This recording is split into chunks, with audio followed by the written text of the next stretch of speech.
Radiation में तीन topics हैं, रिफ्लेक्टेंस, एब्जॉर्प्टेंस एंड ट्रांसमिटेंस। अब इमेजिन करें कि आपके पास एक बॉडी है और इस चैप्टर में हम जो डिस्कस करने वाले हैं, कोई भी गर्म बॉडी क्या करेगी, अपने अंदर से रेडिएशंस निकालेगी ही निकालेगी, यानी कि अपने अंदर से एनर्जी को बाहर फेंकेगी, हमेशा रख नहीं सकती। कोई गर्म बॉडी है, सेक तो मारेगी, सेक रेडिएशंस तो मारेगी, फेंकेगी, तो वो कितनी रेडिएशंस बाहर फेंकेगी, बस ये चैप्टर इसी में डील करता है। और आज का टॉपिक यही है, कितनी एनर्जी एमिट करेगी एक बॉडी बाहर की तरफ पर सेकंड पर यूनिट एरिया, ये कैलकुलेशन आज हम करेंगे। लेकिन उससे पहले एक थ्योरी बता रखी है कि अगर मान लो आपके पास क्यू अमाउंट ऑफ हीट हमने एक बॉडी को प्रोवाइड की, तो एक बॉडी के ऊपर क्यू अमाउंट ऑफ हीट हमने घेरी।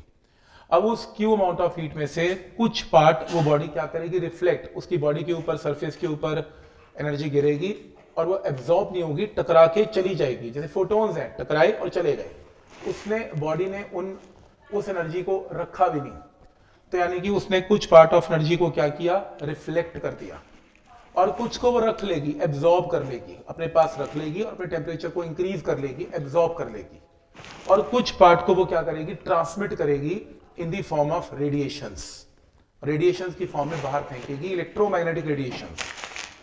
और एनर्जी कंजर्वेशन क्या कहती है कि जो टोटल अमाउंट ऑफ हीट है क्यू, वो किसके इक्वल है, R plus A plus T के इक्वल है। तो मतलब सिंपल है, कुछ एनर्जी रिफ्लेक्ट है, कुछ एब्जॉर्ब है, कुछ ट्रांसमिटेड है, लेकिन टोटल एनर्जी जो क्यू है वो इन तीन हिस्सों में डिवाइडेड होगी। ये हो सकता है कोई बॉडी की चमक ज्यादा हो तो वो रिफ्लेक्ट ज्यादा करेगी, फिर वो एब्जॉर्ब कम करेगी।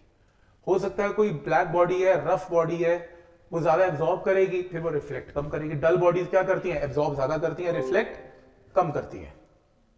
टोटल कुछ भी कंपोनेंट, एक का ज्यादा हो सकता है, एक का कम हो सकता है, लेकिन टोटल एनर्जी क्यू ही रहेगी।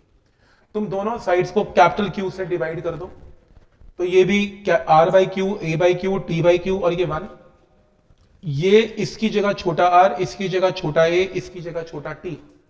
This is fraction of energy reflected, this is fraction of energy absorbed, and this is fraction of energy transmitted. तो ये बेसिकली कुछ नहीं है, ये फ्रैक्शन है, कितनी फ्रैक्शन ऑफ एनर्जी बॉडी ने एब्जॉर्ब की, कितनी फ्रैक्शन रिफ्लेक्ट की और कितनी ट्रांसमिट की, और टोटल फ्रैक्शन का सम इक्वल टू 1। तो पहला पॉइंट क्लियर है यहां तक। तो एनर्जी कंजर्वेशन के accordingly R plus A plus T का सम क्या होगा, 1। Point number 1। पॉइंट नंबर 2, इस फ्रैक्शन ऑफ एनर्जी रिफ्लेक्टेड का दूसरा नाम है रिफ्लेक्टेंस। रिफ्लेक्टेंस का मतलब फ्रैक्शन ऑफ एनर्जी रिफ्लेक्टेड, एब्जॉर्प्टेंस का मतलब फ्रैक्शन ऑफ एनर्जी एब्जॉर्ब्ड, और ट्रांसमिटेंस का मतलब फ्रैक्शन ऑफ एनर्जी ट्रांसमिटेड। तो इन तीनों का सम इक्वल टू 1। तो है कुछ नहीं, ये फ्रैक्शन है। अब इसका एक और इससे डेफिनेशन लिखी हुई है, रिफ्लेक्टेंस। रिफ्लेक्टेंस का मतलब मैंने बताया, reflectance is fraction of energy reflected, absorptance is fraction of energy absorbed, and transmittance is fraction of energy transmitted. Simple है, कोई डेफिनेशन पढ़ने की जरूरत नहीं है, बस पता होना चाहिए इनकी फ्रैक्शंस को क्या बोलते हैं। नेक्स्ट है, तो r plus A plus T का सम 1 है, और ये किसी भी वेवलेंथ के लिए वैलिड है। अब किसी भी वेवलेंथ का मतलब क्या हुआ, जैसे सपोज करो एक बॉडी है और वो बॉडी जो है उसका r plus A plus T equal to 1 है। अब वो बॉडी पे जो तुमने रेडिएशन, उस बॉडी को जो एनर्जी दी थी, मान लो वो किसी एक फिक्स्ड वेवलेंथ पे दी थी। अब वो जो मान लो λ1 वेवलेंथ है, वो बॉडी जब λ1 वेवलेंथ की एनर्जी उसको दी जाती है, तो वो एनर्जी, वो जो बॉडी है उसकी नेचर है कि उस λ1 एनर्जी को वो ज्यादा एब्जॉर्ब करती है और रिफ्लेक्ट कम करती है। लेकिन जैसे तुमने रेडिएशन को चेंज किया, जैसे तुमने वेवलेंथ को चेंज किया, λ2 किया, तो हो सकता है वही बॉडी ट्रांसमिट ज्यादा करना शुरू कर दे, एब्जॉर्ब करना कम शुरू कर दे। कुछ भी उसका बिहेवियर चेंज हो सकता है। रेडिएशन जो आपने एनर्जी दी उसके हिसाब से या बॉडी के हिसाब से उसकी रेडिएशंस की वैल्यू चेंज हो सकती है। हो सकता है कि आपकी बॉडी ब्लैक बॉडी ना हो, आपकी बॉडी रेड बॉडी हो जिसके ऊपर एक्सपेरिमेंट हो रहा है, उसका कलर भी चेंज हो सकता है। तो मेरे कहने का मतलब कि कोई भी बॉडी एक जैसी नहीं हो सकती बिहेवियर में, और वो जो एनर्जी बाहर निकालेगी, एब्जॉर्ब करेगी या जो ट्रांसमिट करेगी, वो पर्टिकुलर वेवलेंथ पे अलग रिलेशन देगी। मतलब कहने का मतलब अगर तुम वेवलेंथ चेंज करोगे रेडिएशन की, तो आर ज्यादा हो सकता है, ए कम हो सकता है, किसी में ए ज्यादा हो सकता है, आर कम हो सकता है, इसीलिए इसको लैम्डा के साथ नोट किया। इसका मतलब कि किसी भी वेवलेंथ के लिए आंसर सेम रहेगा जरूरी नहीं है, वेवलेंथ चेंज करने से आपके आंसर चेंज हो सकते हैं, इसका मतलब ये है, और इससे ऊपर यूज नहीं होता। और पर्टिकुलर वेवलेंथ को हम फिर बोलते हैं मोनोक्रोमेटिक। मोनोक्रोमेटिक का मतलब सिंगल वेवलेंथ की कोई भी रेडिएशन है। अब असली चीज ये है इसमें, क्योंकि R plus A plus T का सम क्या है, 0। इमेजिन कर लो एक ऐसी बॉडी जो ट्रांसमिट नहीं करती, सेक नहीं मारती, बस आर है और ए है, या तो रिफ्लेक्ट करती है या फिर सिर्फ एब्जॉर्ब करती है। तो ये देखो स्पेशल केस है, अगर किसी बॉडी का स्मॉल टी 0 है तो उसका आर प्लस ए का सम क्या रहेगा, 1। तो आर प्लस ए का सम क्या है इसमें, 1। तो यानी कि वो बॉडी या तो रिफ्लेक्ट करती है या वो बॉडी एब्जॉर्ब करती है, ट्रांसमिट नहीं करती। एक अजम्पशन है, वैसे ऐसा होता नहीं है। गर्म बॉडी सेक तो मारती है, तो रेडिएशन तो होती है, ट्रांसमिशन तो होता ही है। बट चलो इमेजिन कर लो कि टी नहीं है, तो उस बॉडी का आर प्लस ए 1 है, इसका मतलब अगर आर ज्यादा है तो ए उसका कम होगा, और अगर ए ज्यादा है तो आर कम होगा। इसका मतलब good reflectors are bad absorbers and good absorbers are bad reflector. अगर जो ज्यादा रिफ्लेक्ट करेगी वो एब्जॉर्ब कम करेगी, जो ज्यादा एब्जॉर्ब करेगी वो रिफ्लेक्ट कम करेगी। तो डल बॉडीज हैं वो एब्जॉर्ब ज्यादा करती हैं, रिफ्लेक्ट कम करती है, चमकती नहीं है। और जो मिरर है वो चमकता ज्यादा है, रेडिएशंस को रिफ्लेक्ट ज्यादा करता है और एब्जॉर्ब कम करता है। तो पॉइंट समझ में आ रहा है। तो ये स्पेशल केस है। एक और स्पेशल केस है, मान लो एक ऐसी बॉडी एज्यूम करो जो रिफ्लेक्ट ही नहीं करती, रेडिएशंस गिरो, चमकती नहीं है, डल है, बिल्कुल डल है, जो ट्रांसमिट भी नहीं करती, रेडिएशंस की फॉर्म में हीट को बाहर भी नहीं फेंकती, सिर्फ और सिर्फ क्या करती है, एब्जॉर्ब करती है। दुनिया में ऐसी कोई बॉडी है ही नहीं जो हीट लेती रहे और दे कुछ ना। अगर तुम एक बेंच का टेम्परेचर इंक्रीज करना शुरू करो और वो गर्म भी ना हो, मतलब वो उसका वो सेक भी ना मारे, वो रेडिएशन भी ना दे, ऐसा तो नहीं हो सकता, उसका कुछ पार्ट तो गर्म होगा। बट इन एनी केस वो कह रहे हैं कि मान लो एक ऐसी बॉडी एग्जिस्ट करती है जो सिर्फ एब्जॉर्ब करती है और कुछ भी नहीं करती, बस आप एनर्जी दो, एब्जॉर्ब करके अपने पास रख लेगी, बाहर छोड़ती नहीं है। तो ऐसी बॉडी को, एक हाइपोथेटिकल बॉडी है, ऐसी बॉडी को बोलते हैं ब्लैक बॉडी या परफेक्टली ब्लैक बॉडी। मैं फिर कह रहा हूं ये दुनिया में एग्जिस्ट नहीं करती, हाइपोथेटिकल इमेजिनरी बॉडी है। अदरवाइज दुनिया में कोई बॉडी है, आप एक बॉडी को हीट दो, वो कहीं ना कहीं से हीट बाहर तो छोड़ ही देगी, अपने टेम्परेचर को चेंज करेगी। वैसे भी प्रीवॉस थ्योरी क्या कहती है कि हर वक्त कोई ना कोई ट्रांसमिशन तो चलता रहता है। तो बॉडी का अगर किसी का भी टेम्परेचर है तो वो बाहर तो हीट फेंकेगी, लेगी भी और फेंकेगी भी। पर अगर मान लो बॉडी सिर्फ और सिर्फ एब्जॉर्ब करे तो उसको क्या बोलते हैं, परफेक्टली ब्लैक बॉडी बोलते हैं। क्या पॉइंट यहां तक क्लियर है? हाँ, ये एग्जिस्ट नहीं करती, बात अलग है, क्योंकि A1 किसी बॉडी को होता नहीं है। क्लियर है यहां तक? तो ये फ्रैक्शन ऑफ एनर्जीज के ऊपर क्वेश्चन है। अब मैं 2 डेफिनेशन बताने जा रहा हूं, रादर 3 डेफिनेशंस। ये अगला पूरा चैप्टर इन 3 डेफिनेशंस के ऊपर बेस्ड है। अगर तुमने इसको नहीं समझा, तुम्हें लॉज समझ में नहीं आए कि हम 3 लॉज करने जा रहे हैं, उन लॉज में ये यूज होना है। तो पहली डेफिनेशन है एब्जॉर्प्टिव पावर, बहुत इंपॉर्टेंट है। एब्जॉर्प्टिव पावर, बात बंद। एब्जॉर्प्टिव पावर है, ए से रिप्रेजेंट करते हैं, fraction of energy absorbed is absorptive power. Simple है। आपको वो अब किया तो था, एब्जॉर्प्टेंस सेम है। तो एब्जॉर्प्टिव पावर का सिंबल कई बुक्स ए लिखती हैं, कई अल्फा भी लिखती हैं, पर मैं ए लिखता हूं। तो this is fraction of energy absorb, simple. इसके यूनिट्स क्या होंगे? कोई यूनिट्स नहीं होंगे, क्योंकि एनर्जी एब्जॉर्ब को टोटल एनर्जी से क्या किया हुआ है, डिवाइड। तो पहला पॉइंट क्लियर है। तो स्मॉल ए का मतलब क्या है, एब्जॉर्प्टिव पावर, और इसके कोई यूनिट्स नहीं है। कोई डाउट इसमें? नंबर 1 पहली डेफिनेशन क्लियर होगी। सेकंड भूलना नहीं है, एमिसिव पावर, ये बड़ी इंपॉर्टेंट है। एमिसिव पावर, एमिसिव पावर है, ये ध्यान से देखना, कोई बॉडी अगर गर्म है तो वो अपने अंदर से एनर्जी को बाहर एमिट करेगी, फेंकेगी in the form of radiations. तो कोई बॉडी कितनी एनर्जी बाहर फेंकती है पर सेकंड पर यूनिट एरिया, इसे बोलते हैं एमिसिव पावर, और इसका सिंबल छोटा ई है। मैं रिपीट कर रहा हूं, small E emissive power is energy emitted per second per unit area. इसके यूनिट्स क्या है? Joule, metre square, second. और joule upon second, energy by time क्या होता है, वॉट्स।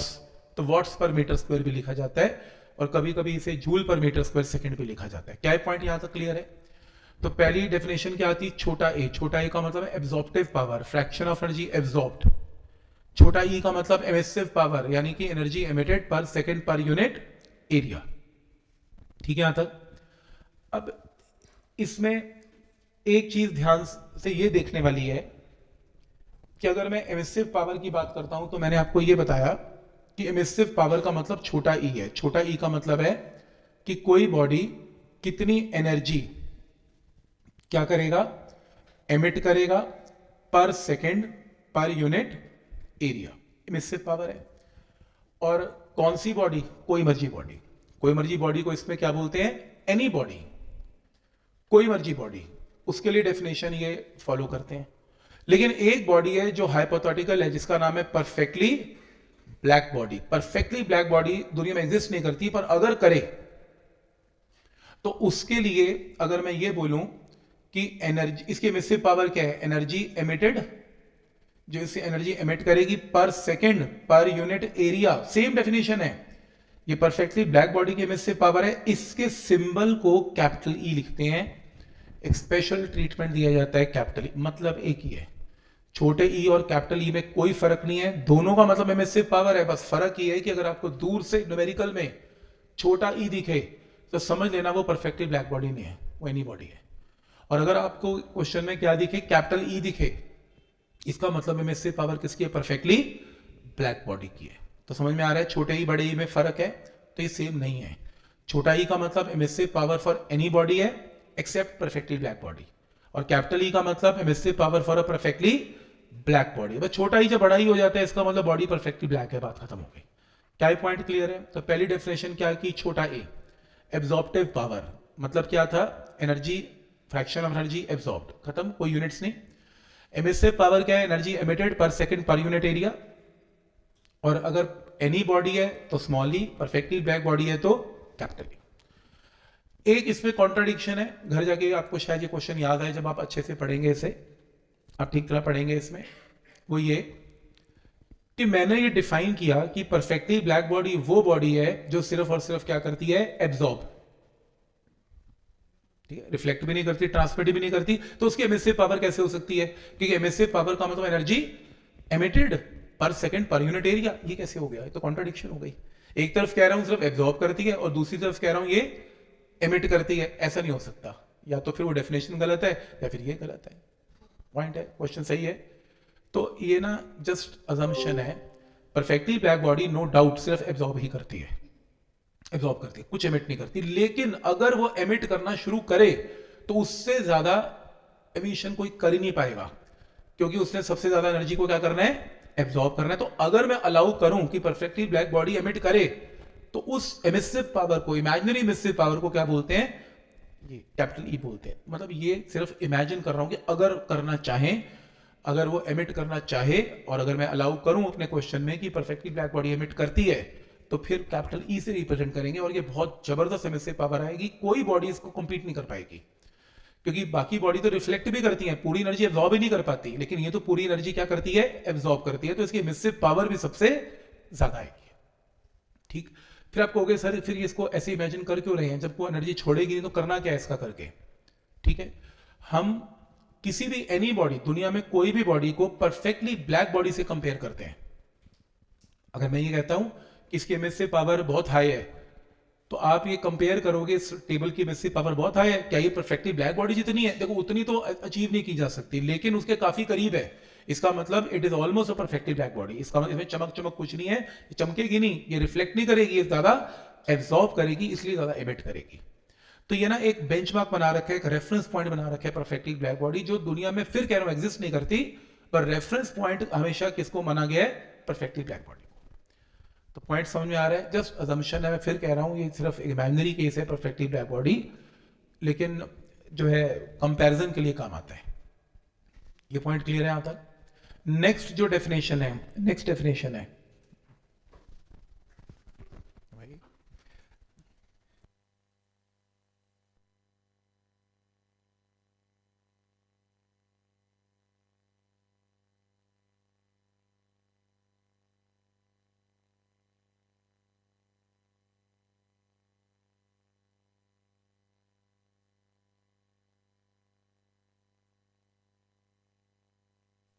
नेक्स्ट है, तो ये एमिसिव पावर हो गई for any body perfectly black body को कैपिटल ई से रिप्रेजेंट करते हैं। ये कुछ नहीं करना आपने, कुछ नहीं करना।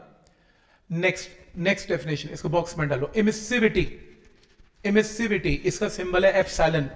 ये बड़ा अजीब सा सिंबल है epsilon, EPSILON।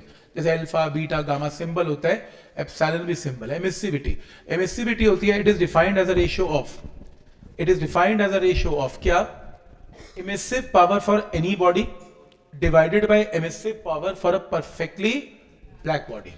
Emissive power for any body divided by emissive power for a perfectly black body. ध्यान आगे, तो किसी भी बॉडी की एमिसिव पावर को किससे कंपेयर किया जा रहा है, विद परफेक्टली ब्लैक बॉडी, तो इसकी रेशियो को क्या बोलते हैं, एमिसिविटी। क्या पॉइंट यहां तक क्लियर है?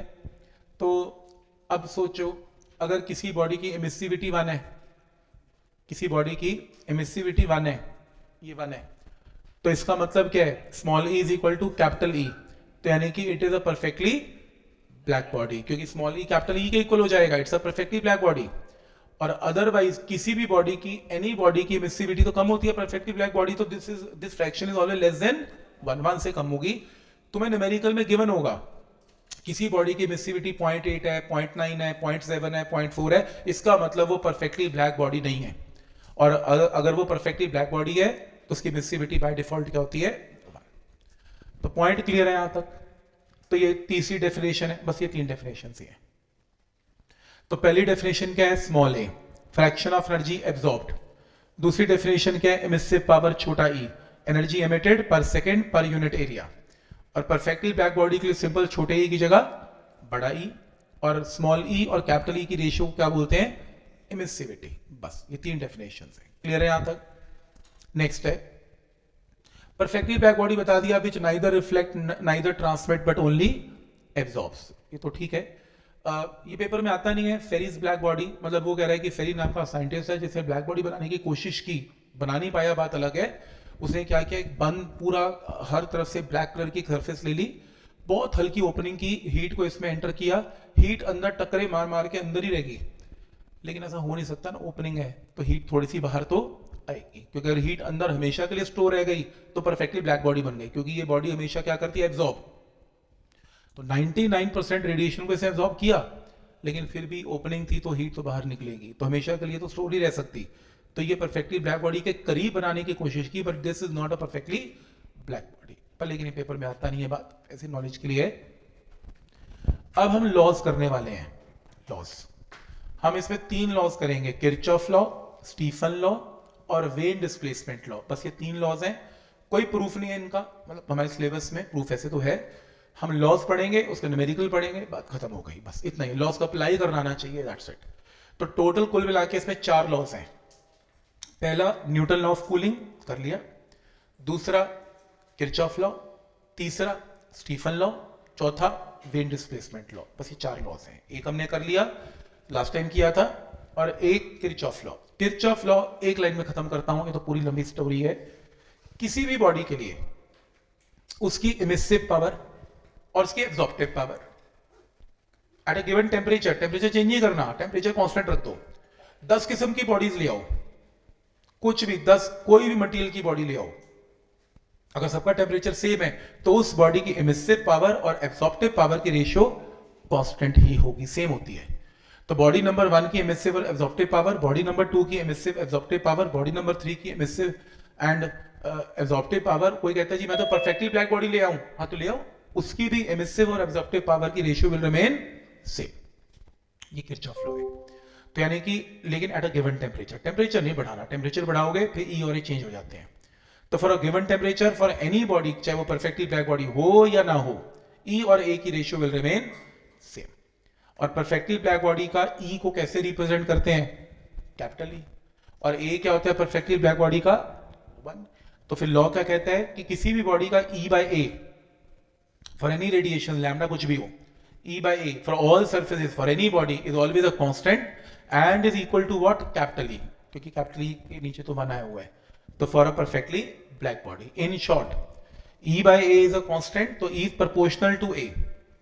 ये लॉ ये शो करता है good absorbers are good emitters. जो ज्यादा एब्जॉर्ब करेगा वो एमिट भी ज्यादा करेगा, रेडिएशन भी ज्यादा फेंकेगा। जो एब्जॉर्ब ही नहीं करेगा रेडिएशंस को, वो एमिशंस भी कम करेगा, रेडिएशन भी कम, उसे कम मारेगा, रेडिएशन उसमें कम होगी, तो ज्यादा एब्जॉर्ब करेगी बॉडी जो एनर्जी, वो एमिट भी ज्यादा करेगा, जो एब्जॉर्ब नहीं करेगा वो एमिट भी कम करेगा। तो ये लॉ है। इसको लिखना कैसे है?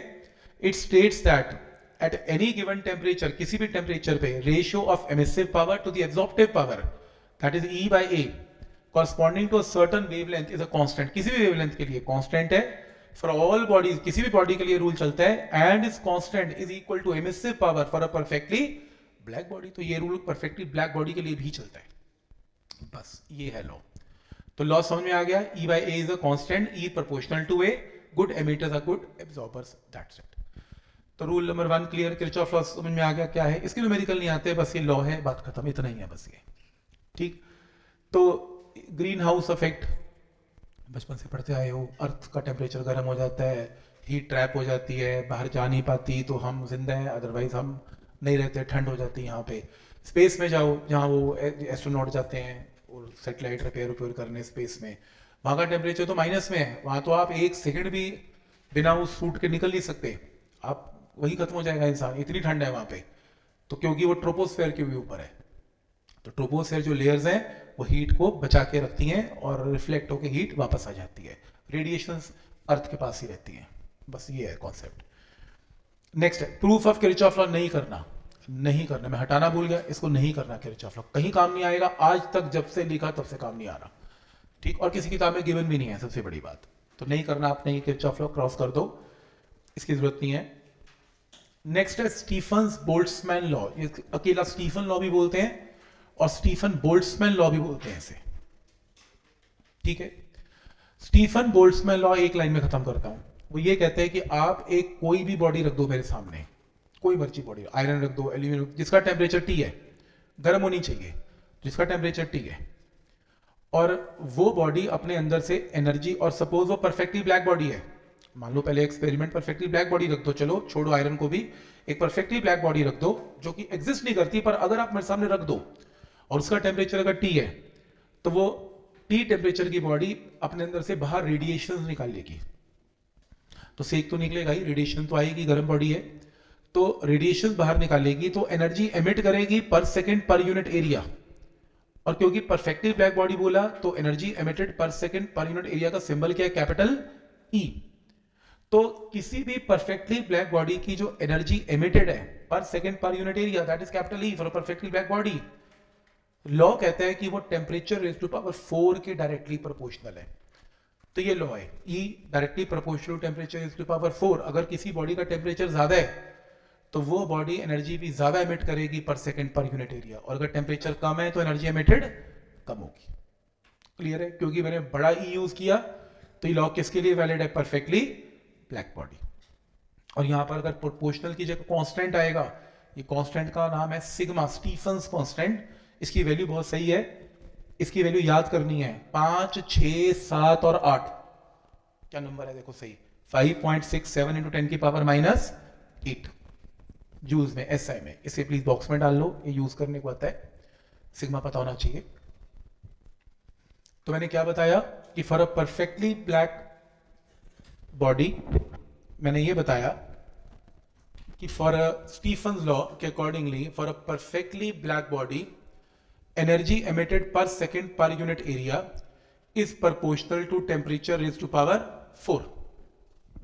For a perfectly black body, energy emitted per second per unit area proportional to temperature raised to power 4, या फिर energy emitted per second per unit area इसके इक्वल है। क्या ये पॉइंट क्लियर है? ये basic law perfectly black body के लिए बनाया गया।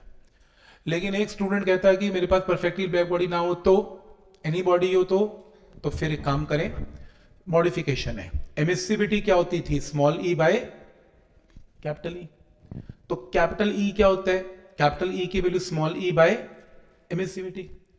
इसको उठा के यहां पे पुट कर देते हैं, तो क्या बनेगा? Small E bye emissivity is sigma into T की पावर 4। तो स्मॉल ई की वैल्यू क्या आएगी? Emissivity into sigma into T की पावर 4। ये लो, अगर तो न्यूमेरिकल आ जाता है परफेक्टली ब्लैक बॉडी पे, फिर तो लगेगा ये फॉर्मूला, वो कहेगा एमिसिव पावर निकालो, energy emitted per second per unit area, तो ये लगा देना। और अगर वो परफेक्टली ब्लैक बॉडी ना हो तो फिर ये लगाना पड़ेगा, एमिसिविटी से मल्टीप्लाई करना पड़ेगा। एमिसिविटी क्वेश्चन में गिवन होगी 0.4 0.3 जो भी है, आपको यहां पुट करके एमिसिविटी निकालनी है। क्लियर है यहां तक? और सोचो अगर परफेक्टली ब्लैक बॉडी है, उसकी एमिसिविटी तो 1 है, तो आंसर फिर वही बन जाएगा। तो फॉर्मूला नंबर 2 क्लियर है यहां तक? अगर परफेक्टली ब्लैक बॉडी है ना तो क्या करना है? ठीक है यहां तक? तीसरा, वो क्वेश्चन में ये भी दे सकता है कि कैपिटल ई का फॉर्मूला सिग्मा इंटू टी की पावर 4 है for a perfectly black body. और कैपिटल ई का मतलब क्या होता है? कैपिटल ई का मतलब है energy per second per unit area is equal to sigma into T की power 4 per perfectly black body. वो ये पूछ सकता है फाइंड एनर्जी पर सेकेंड, या पावर निकाल लो, पावर निकाल लो, या बॉडी में से कितनी एनर्जी निकल रही है पर सेकेंड, पर यूनिट एरिया नहीं। तो फिर आपको क्या करना पड़ेगा? Energy per second is equal to sigma into T की पावर 4 को एरिया से मल्टीप्लाई करना पड़ेगा। तो एनर्जी पर सेकेंड क्या है? सिग्मा इंटू टी की पावर 4 इंटू एरिया। कोई डाउट इसमें? टाइप पॉइंट यहां तक क्लियर है?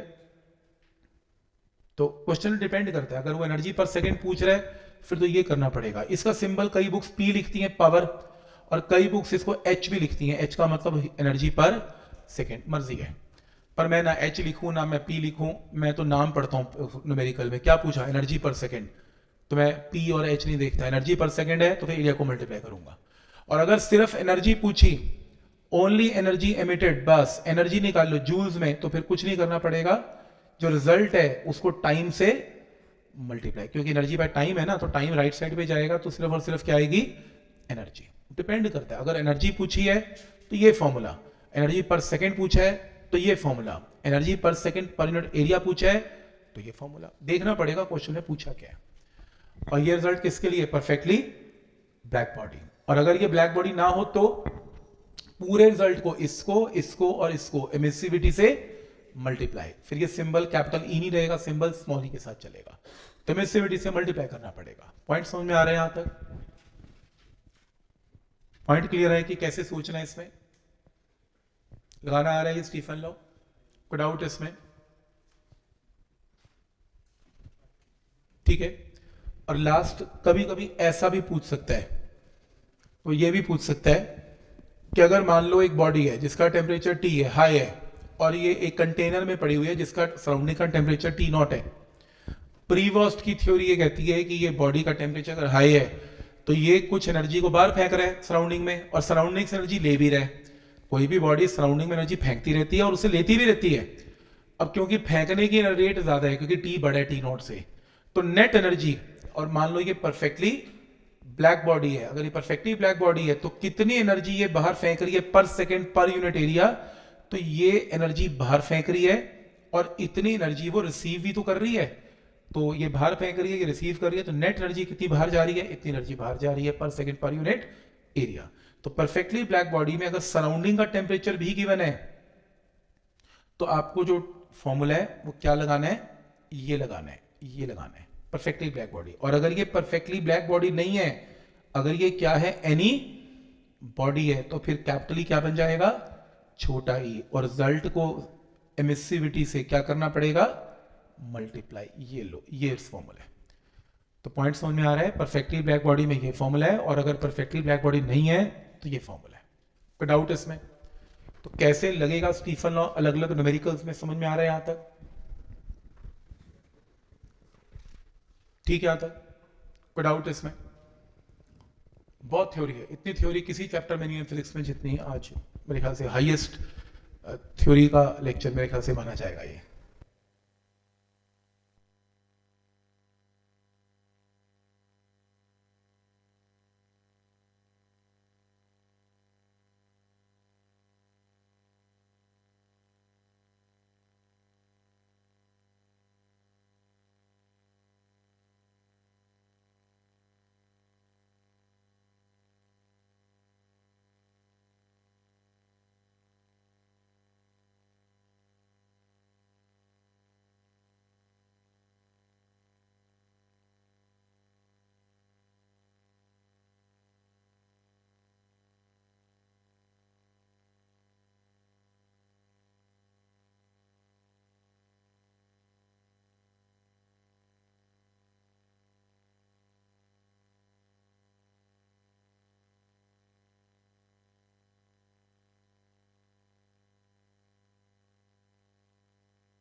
स्टीफन बोल्ट्जमैन लॉ क्या कहता है? परफेक्टली ब्लैक बॉडी के लिए energy emitted by perfectly black body per second per unit area is directly proportional to fourth power of absolute temperature. तो परफेक्टली ब्लैक बॉडी के लिए लॉ लिखा गया, लेकिन वो कहता है कि अगर मुझे क्या निकालना है, एनर्जी एमिटेड पर सेकेंड, तो मैं एरिया से क्या कर दूंगा, मल्टीप्लाई। सिखा दिया, सिग्मा की वैल्यू बता दी, ये बता दिया कि अगर मान लो सराउंडिंग का टेम्परेचर टी नॉट है तो परफेक्टली ब्लैक बॉडी कितनी एनर्जी एमिट करती है पर सेकंड पर यूनिट एरिया, इतनी एनर्जी एमिट करती है। ये बता दिया कि अगर ये परफेक्टली ब्लैक बॉडी नहीं है तो रिजल्ट कैपिटल ई स्मॉल ई में कन्वर्ट हो जाएगा और एमिसिविटी से रिजल्ट को क्या करना पड़ेगा, मल्टीप्लाई। तो ये फॉर्मूला मैंने सब बता दिया आपको, ये है स्टीफन बोल्ट्जमैन लॉ। ठीक, proof of Newton law of cooling cross कर दो, नहीं करना, नहीं कर रहा। फिर भी किसी को अगर शौक है रिकॉर्डिंग ले लेना मुझसे, आपको दे दूंगा रिकॉर्डिंग, ऐसे ही बैठ के कर लेना, कोई दिक्कत नहीं है, मतलब इसकी जरूरत नहीं है।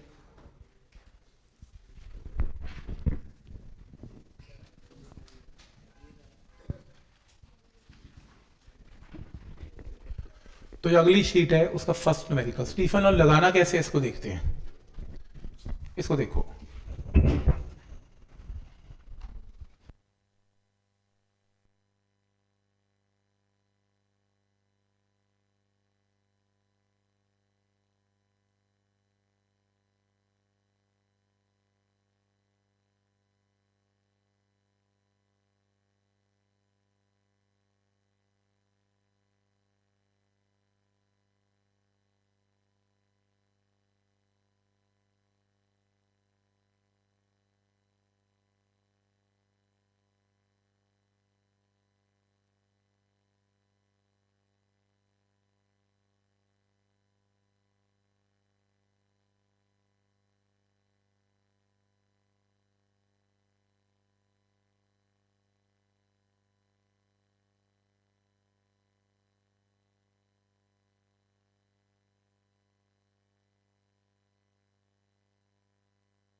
लगाना कैसे स्टीफन लॉ देखो, इंपॉर्टेंट है, बहुत सारे इसमें क्वेश्चन आते हैं, इंपॉर्टेंट है ये।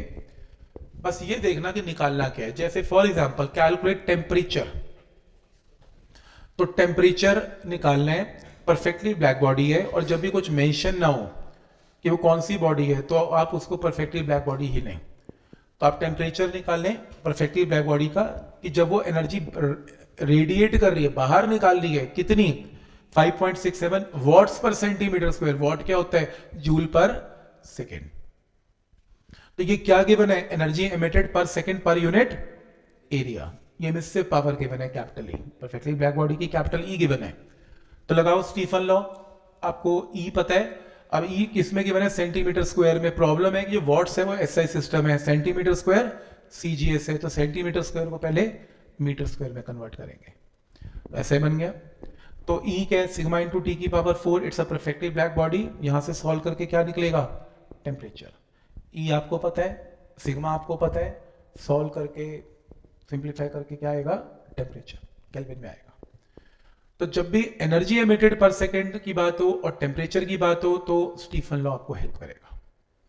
क्या पॉइंट क्लियर है यहां तक, कैसे करना है? तो पहले कुछ सॉल्व न्यूमेरिकल मैं दिखाऊंगा, फिर अनसॉल्व न्यूमेरिकल करेंगे, उसके बाद फिर आप ट्राई करना। तो पहला न्यूमेरिकल क्लियर है, कैसे देखना है, इसमें क्या गिवन है और क्या निकालना है। जैसे luminosity of a star, luminosity क्या होती है, एमिसिव पावर को ल्यूमिनोसिटी बोलते हैं।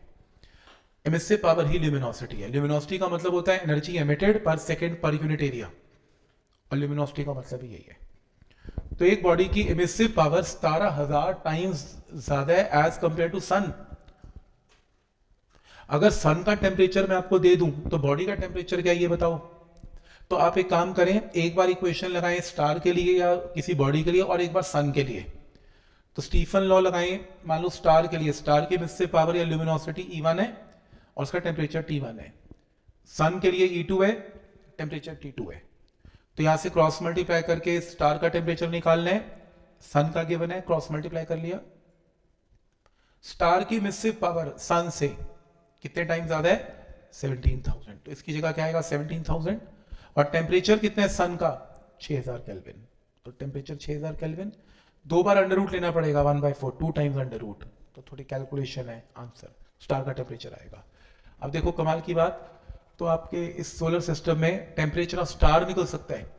अगर आप उस बॉडी के मिसिव पावर निकाल लें, जो स्टार जो जो बाकी सारे कंट्रीज भेजते रहते हैं स्पेस में, बहुत सारे इक्विपमेंट जाते रहते हैं, सन की तरफ भी भेजते रहते हैं, वो इंफॉर्मेशन गैदर करता है, तो वहां से वो लाइट भी गैदर करता है, उसकी इंटेंसिटी गैदर करता है, एनर्जी गैदर करता है पर सेकंड पर यूनिट एरिया, उसको कंपेयर किया जाता है स्टार के सन के साथ, और उसका टेम्परेचर निकाल लिया जाता है कि स्टार का टेम्परेचर क्या होगा। तो स्टीफन लॉ वहां काम आता है। बट पॉइंट समझ में आ रहा है कि कैसे लगेगा। जैसे इस क्वेश्चन में देखें कैसे लगाया है, ये देखो क्वेश्चन है, due to change in mains voltage, कोई बिजली से चलने वाला इक्विपमेंट है, पीछे से वोल्टेज चेंज हुई, temperature of an electric bulb, एक बल्ब का टेम्परेचर 3000 केल्विन से 4000 केल्विन हो गया, टेम्परेचर बढ़ गया। What is percentage rise in electric power consumed, अब वो क्या है, वो पावर कंज्यूम करेगा क्योंकि टेम्परेचर बढ़ गया, टेम्परेचर बढ़ेगा तो बिजली खींचेगा, तो पावर कंज्यूम का परसेंटेज चेंज कितना है। अब ये देखो, पहले बल्ब के लिए जो पावर है, क्योंकि उसका टेम्परेचर T1 है, 3000 केल्विन है, तो कितनी एनर्जी एमिट करेगा पर second per unit area, sigma into T की पावर 4, और क्योंकि इसमें कुछ भी मिसिविटी मेंशन नहीं है, तो मैं ट्रीट करूंगा इसे परफेक्टली ब्लैक बॉडी। अगर कुछ नहीं मेंशन तो परफेक्टली ब्लैक बॉडी, अगर नहीं है परफेक्टली ब्लैक बॉडी तो एमिसिविटी पक्का देगा वो, इसने नहीं दी, कुछ भी नहीं मेंशन किया, परफेक्टली ब्लैक बॉडी। तो इसके लिए this is energy emitted per second per unit area, इसको एरिया से मल्टीप्लाई करके क्या आएगी energy per second, energy per second क्या होती है, पावर, करवाया था आज मैंने। अगर मैं एरिया को यहां ले जाऊं तो क्या बनेगी, power, energy per second power हो जाती है। तो पहले बल्ब की पावर आ गई, फिर उसके बाद टेम्परेचर बढ़ गया तो नई पावर कितनी होगी, टेम्परेचर 4000 हो गया तो नई पावर कितनी होगी, P2। आपको बताना है परसेंटेज इन पावर कितनी है, तो परसेंटेज इस P1 P2 को या P2 P1 को डिवाइड कर लेना, परसेंटेज पावर चेंज कितनी है, नई पावर माइनस पुरानी power upon original power into 100, तो यहां से P2 बाय P1 की रेशियो यहां से वहां पुट करके आंसर। तो पॉइंट समझ में आ रहा है, जो बिजली की पावर आ रही है वो बेसिकली एनर्जी एमिटेड पावर में कन्वर्ट हो रही है। तो हमने बल्ब की पावर कैसे निकाल दी, हमने स्टीफन लॉ से निकाल दी, सिग्मा इंटू टी की पावर 4 को एरिया से मल्टीप्लाई करके पावर आ गया। स्टेप समझ में आ रहा है, ये पॉइंट समझ में आ रहा है कि अगर बल्ब का टेम्परेचर 3000 है या T1 है, तो कितनी पावर वो बाहर फेंकेगा, मतलब कितनी एनर्जी फेंकेगा बाहर पर सेकंड, तो उसका फॉर्मूला क्या है, इसको एरिया से क्या कर देना है, मल्टीप्लाई। तो क्योंकि इसका मतलब होता है energy per second per unit area, और एरिया से मल्टीप्लाई करेंगे तो क्या आएगा, एनर्जी पर सेकंड, इसको पावर बोलते हैं। तो आइडिया समझ में आ रहा है कि टेम्परेचर से पावर कैसे निकल रही है इसमें, कोई डाउट इसमें, ठीक। अब जैसे अगला क्वेश्चन है, consider sun to be perfect sphere of radius, sphere radius पता है सन का, energy radiated by sun in 1 minute, 1 minute में सन कितनी एनर्जी बाहर फेंकता है, जब टेम्परेचर ऑफ सन हमें पता है। अब तुम्हें सन का रेडियस पता है, 4πr² से तुमने सन का एरिया निकाल लिया, टाइम तुम्हें 1 मिनट पता है, तुम्हें सन की एनर्जी निकालनी है, सिर्फ एनर्जी निकालनी है। सन को अब परफेक्टली ब्लैक बॉडी माने क्योंकि इसमें कुछ मेंशन तो है नहीं, तो एनर्जी का फॉर्मूला क्या करवाया था, अभी लिखवाया था, सिग्मा इंटू टी की पावर 4 को एरिया और टाइम से मल्टीप्लाई करते हैं, तो सिर्फ और सिर्फ क्या बचेगी यहां पर, एनर्जी। तो आपको सिग्मा पता है, आपको सन का टेम्परेचर पता है, आपको एरिया आपने निकाल दिया, और आपको टाइम 60 सेकंड पता है, मल्टीप्लाई करके क्या आएगी, एनर्जी। कुछ भी नहीं करना, बस ये देखना है कि निकालना क्या है, पावर निकालना है तो एरिया से मल्टीप्लाई कर दो, एनर्जी निकालनी है एरिया और टाइम से दोनों से मल्टीप्लाई कर दो। स्टेप समझ में आ रहा है यहां तक, एक ही फॉर्मूला है, सिग्मा इंटू टी की पावर 4, और ये फॉर्मूला क्या देता है, energy per second per unit area. क्या ये स्टेप समझ में आ रहा है कि कैसे करना है इसमें, ठीक। जैसे इस क्वेश्चन को देखें,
वॉट टेम्परेचर, क्या निकालना है, टेम्परेचर।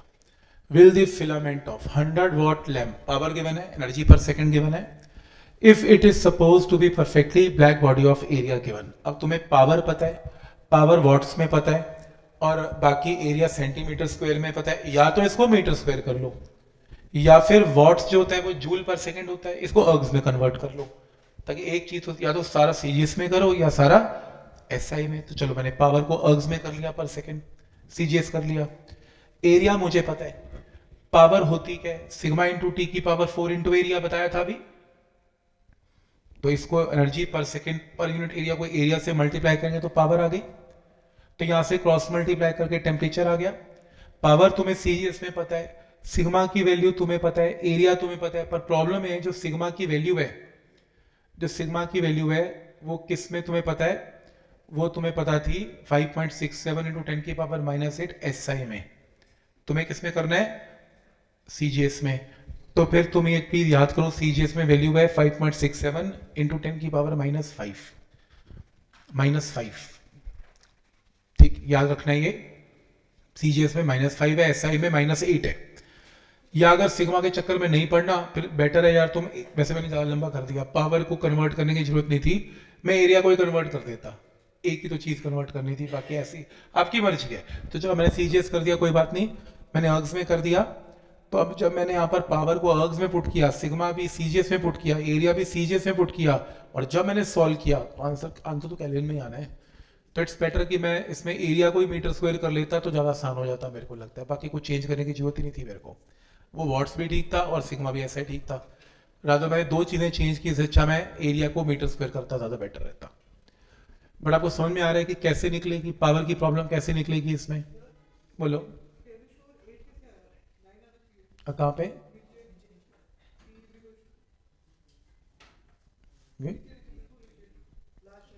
ये हाँ 9 आएगा यहाँ पे, 9 कर लेना यहाँ पे, 7 8 9 9 आएगा, ठीक है 9 आएगा, ठीक है 9 कर लेना यहाँ पे। Suppose surface area of person body is 1.8 metre square, ठीक है, सरफेस एरिया किसी बॉडी का 1.8 है, और रूम टेम्परेचर 20 डिग्री सेल्सियस है, स्किन टेम्परेचर 27 है। अब बॉडी का टेम्परेचर 27 है, रूम का टेम्परेचर 20 है, तो बॉडी में से हीट निकल निकल के रूम में जाएगी। एमिसिविटी ऑफ स्किन इज 0.97, इसका मतलब ये जो बॉडी है ये परफेक्टली ब्लैक बॉडी नहीं है। तो वो कह रहा है estimate the rate of heat radiation from body of the person. Rate का मतलब क्या है, कितनी हीट निकलती है पर सेकेंड। तो एक काम करते हैं, ये लगेगा फॉर्मूला इसमें, क्योंकि बॉडी का टेम्परेचर के बाद सराउंडिंग का टेम्परेचर भी पता है। तो आपको इस क्वेश्चन में बॉडी का टेम्परेचर 27 पता है, केल्विन में कन्वर्ट करना है, डिग्री में नहीं करना। तो केल्विन में 300 है, और सराउंडिंग का टेम्परेचर 20 है, केल्विन में 293 है। तो सराउंडिंग वाला मैंने फॉर्मूला करवाया था, और क्योंकि ये परफेक्टली ब्लैक बॉडी नहीं है, तो फिर एमिसिविटी से मल्टीप्लाई करना पड़ेगा, और एरिया से भी मल्टीप्लाई करूँ ताकि एनर्जी पर सेकंड आए। तो एनर्जी पर सेकंड निकालना है तो एरिया से मल्टीप्लाई करना है। तो एमिसिविटी तुम्हें पता है, सिग्मा तुम्हें पता है, एरिया तुम्हें पता है, दोनों टेम्परेचर तुम्हें पता है, जूल पर सेकंड में आंसर आएगा। तो मेन बात पूरी शीट में एक ही है, निकालना क्या है। अगर तो energy emitted per second per unit area निकालना है, फिर तो सही है, सिग्मा इंटू टी की पावर 4। और अगर तुम्हें एनर्जी पर सेकंड निकालना है तो एरिया से मल्टीप्लाई। अगर एनर्जी निकालना है तो एरिया और टाइम से मल्टीप्लाई। अगर पावर निकालनी है तो एरिया से मल्टीप्लाई, क्योंकि पावर का मतलब ही क्या होता है, एनर्जी पर सेकेंड। तो ये देखना है कि निकालना क्या है, बाकी इसमें कुछ भी नहीं है न्यूमेरिकल्स में। तो पॉइंट सबको समझ में आ रहा है कि ये फॉर्मूले की क्या एप्लीकेशन है, ठीक है। जैसे ये क्वेश्चन करो, ऐसे क्वेश्चन भी आते हैं बहुत। इस क्वेश्चन को देखो,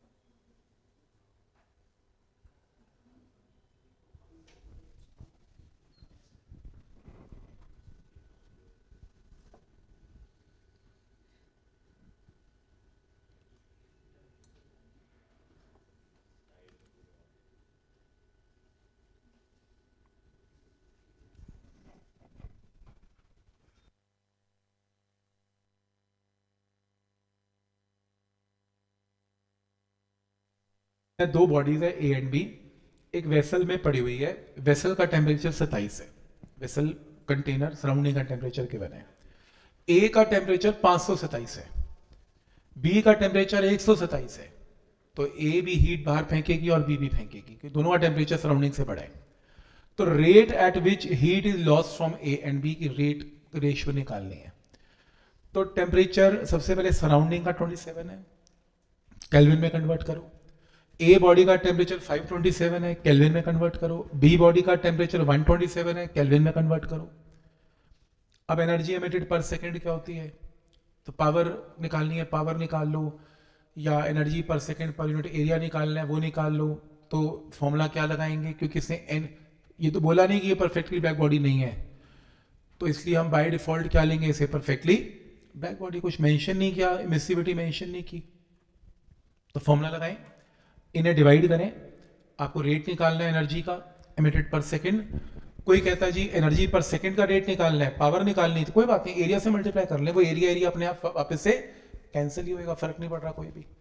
तो आपको ए का टेम्परेचर पता है, आपको बी का टेम्परेचर पता है, आपको सराउंडिंग का टेम्परेचर पता है, सॉल्व करके इनके रेट्स की रेशियो आ जाएगी, एनर्जी एमिटेड पर सेकंड दोनों बॉडीज क्या करेंगी। तो समझ में आ रहा है कि कैसे लगेगा ये फॉर्मूला। तो ये शीट आपको सिर्फ ये बता रही है कब कौन सा और कैसे फॉर्मूला लगेगा। आंसर शीट तो हमने करनी है अभी, ये आपको जैसे एक आइडिया दिया है, फिर आप एक बार ट्राई करेंगे, एक बार लेक्चर खत्म होएगा फिर आप स्टार्ट करेंगे, आप खुद एक बार ट्राई करेंगे सारी शीट, अनसॉल्व प्रॉब्लम है वो, पर आपको आइडिया हो गया कि कैसे इसको करना है। तो जब भी आप वो शीट करेंगे, जब तैयारी करेंगे इस चैप्टर की, आप पहले सॉल्व एग्जाम्पल देख लें, फिर आप अनसॉल्व देख लें। इसके बाद जो नेक्स्ट है वो है when displacement law. When displacement law, यह आखिरी है वेन डिस्प्लेसमेंट लॉ।